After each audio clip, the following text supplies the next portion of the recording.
The COVID-19 pandemic has had deep and far-reaching impacts on the National Health Service. However, even before the pandemic, the health system was already struggling with stretched budgets, staff shortages and growing waiting lists. So, in what state did the NHS enter the COVID crisis? In the 10 years before COVID-19, UK government health spending grew at an average real terms rate of 1.6% per year, lower than in any previous decade in NHS history. In other words, spending was still increasing, but more slowly than it had done historically, though this was on the back of exceptionally high growth in the 2000s.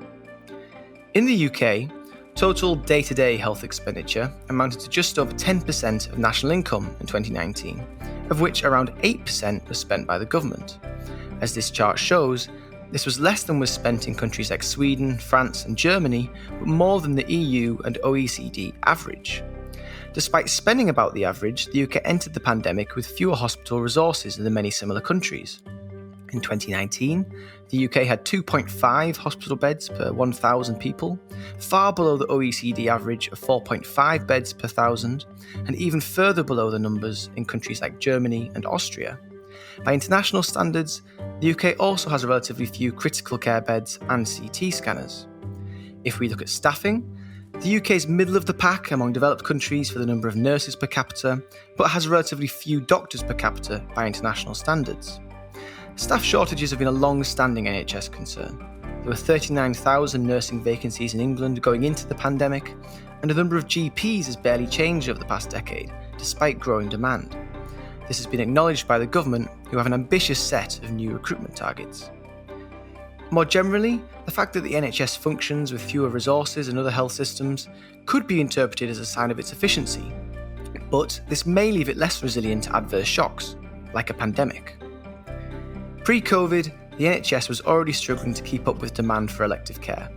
4.4 million people were on a waiting list for NHS care in England in February 2020, up from less than 3 million in February 2015.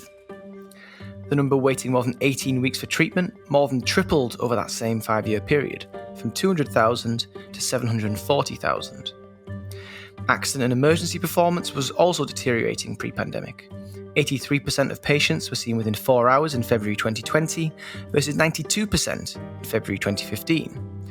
In sum, the NHS was showing clear signs of strain even before the pandemic began.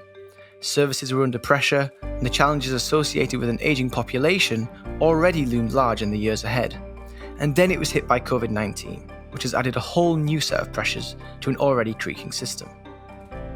This research is part of the IFS Green Budget, produced in partnership with Citi and funded by the Nuffield Foundation.